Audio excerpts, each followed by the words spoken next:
May tuturing daw na key player sa flood control scandal, si CWS Party List Representative Edwin Guardiola, ayon kay dating mataas na kahoy Batangas Mayor Jay Ilagan. Ginawa raw kasi nitong gatasan ang maliit na bayan para sa bilyon-bilyong pisong proyekto. Patunay rin daw dito ang mga umano'y daang milyong pisong property na ipinatayo nito matapos maupo sa Kongreso. Narito ang exclusive Agenda Weekend Report ni Joash Malimban.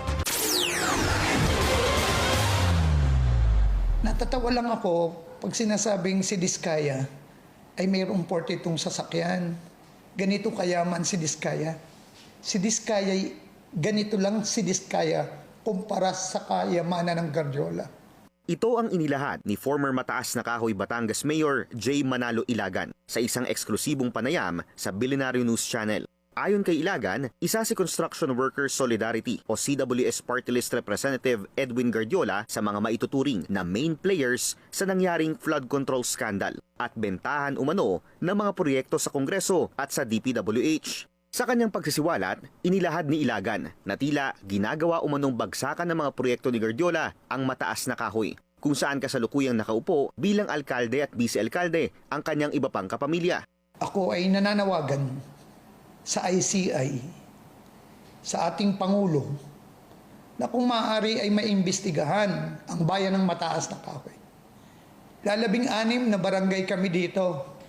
Almost 20,000 ang botante. Ang ibinagsak na pondo dito for the year 2025 ay 3 billion. Ginagawang palabigasan, dito ibinabagsak ang mga proyekto.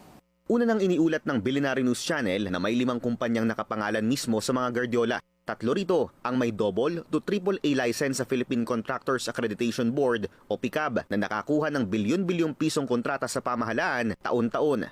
Una ang Newington Builders na nakapangalan sa sister-in-law ni Congressman Edwin na si Elaine Guardiola. Ikalawa, ang S.Ang Construction and General Trading Incorporated na nakapangalan naman sa anak niyang si Kim Ann Guardiola Esguera. Ikatlo ang Laurel Development Corporation na nakapangalan sa kapatid niya at kasalukuyang mataas na kahoy Vice Mayor Erel Guardiola.